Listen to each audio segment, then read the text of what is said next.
Welcome, guys, to John's Football Channel. This is your post review of Chelsea versus Vale in the FA Cup quarterfinals.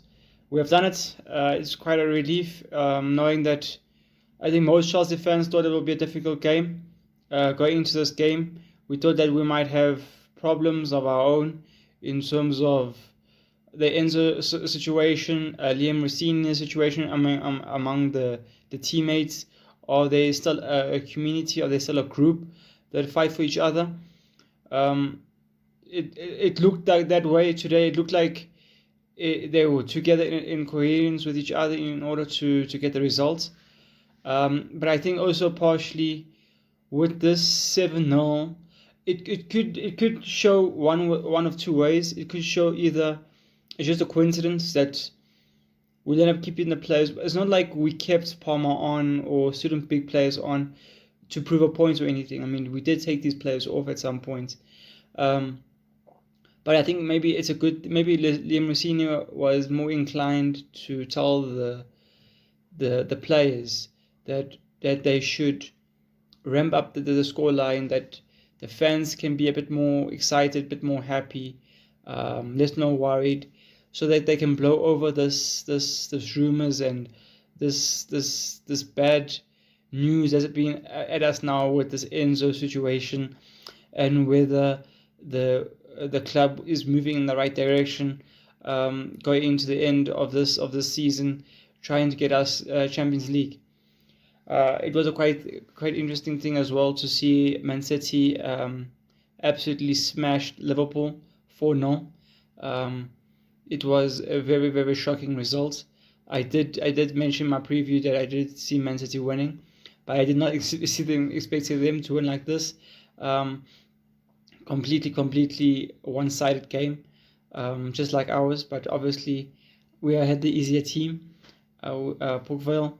So it was a very, very good win from us. No doubt that we were going to win this game. I think from the second half, already knew more or less that we have it in good hands. So let's get into the lineup.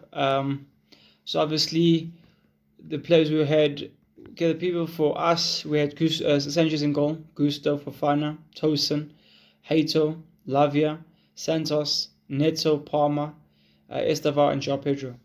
It also shows if we had to take another game that we probably would have played, I don't think we would have played with the same amount of players.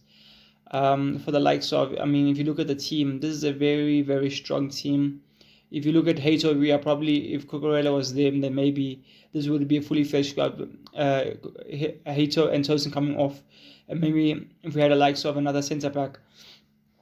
But other than that, we looked. This was our first team basically, so it could show that. Hence why the scoreline is so big is because we actually went for it, in a sense of showing our dominance and not having the second squad or even half of the first team and the second team to gel into each other to make this game possible. No, we decided to go with our first team and then start bringing off our second team in the second half.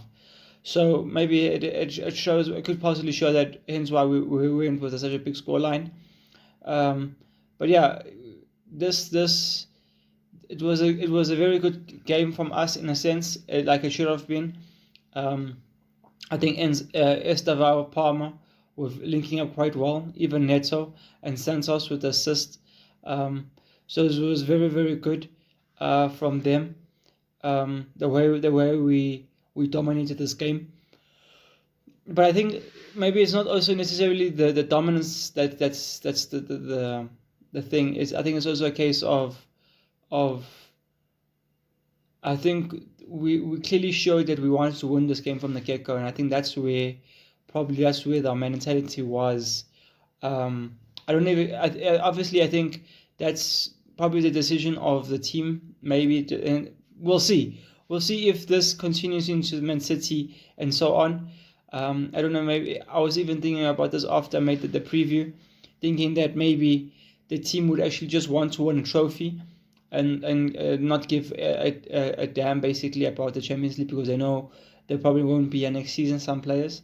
So I think maybe that's the idea. Let's just win a trophy, and then whatever happens, I guess. So maybe that's the mentality of the team, of the squad.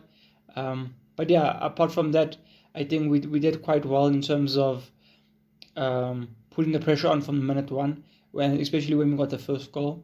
And then after that, we ended up getting every single goal after that, right after each other, basically. Their team was really the same as I predicted in the preview. They didn't do. I think we would always say they could have done better, but I think also, I mean, you can't have two teams doing well. If we're doing well, the other team would be doing poor. Same like Liverpool and Man City. You can't have both teams doing well at the same time. No, one team will do very well and the other team will do poorly. And I think hence why it went like this.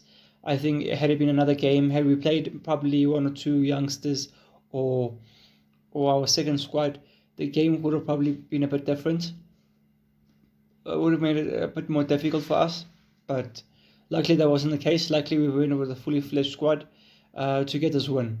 Now we're going to look at the next games. It will be interesting to see if we play Man City in the next round, or will it be between West Ham, Leeds, or Arsenal, or Southampton. I think chances are it's either we play Man City or we are going to either play West Ham or Leeds. One of those players that we most likely are going to be playing. Let me know down below what you guys think of this game. I never thought of us to win this so convincingly. It was a very good thing for. Also, you could see the fans were very happy for this, and I think probably the owners are actually quite pleased that we actually were able to win this quite convincingly in order to take off the pressure of the club, basically, of Bluco as well. I think it'll also be a question of can we push this, can we take this form now and this good spirit that we got from this game and transfer it into Man City. Is Man City's game too far ahead for it to bear any fruit from this game, basically? It is a question. Personally, I don't think so. I think the game is quite far away. I mean, it's a whole week for it to go by. I think you would have some good spirit, but I think majority of it would have been wasted, not because the game's so far ahead. I can only hope that going into the next game against Man City that we can actually show something and we actually can compete. It is a question. We'll get into the preview when it comes, but it will be a question of can we win, can we compete, and can we put up a fight as well. Let me know down below what you guys think. Let me know, after this game, do you think we have a fighting chance? Maybe does this game in some way prove anything for the game against Man City? Did you guys expect it to be like this? Did you guys expect the team to be out the blocks? I think also probably what also helped is us coming back from the international break. I think this has definitely helped the team get away from all the bad aura that was around the team at the time, and they just came back from the internationals, different places. I think that those teams were a bit more in harmony with each other, and I think it was very easy to bring that harmony from the international clubs or countries and bring it back here and create one team, and in order for us to actually win this game. But let's see what happens in the next games. So guys, this is my post review of Chelsea 7, Port Vale no. Peace.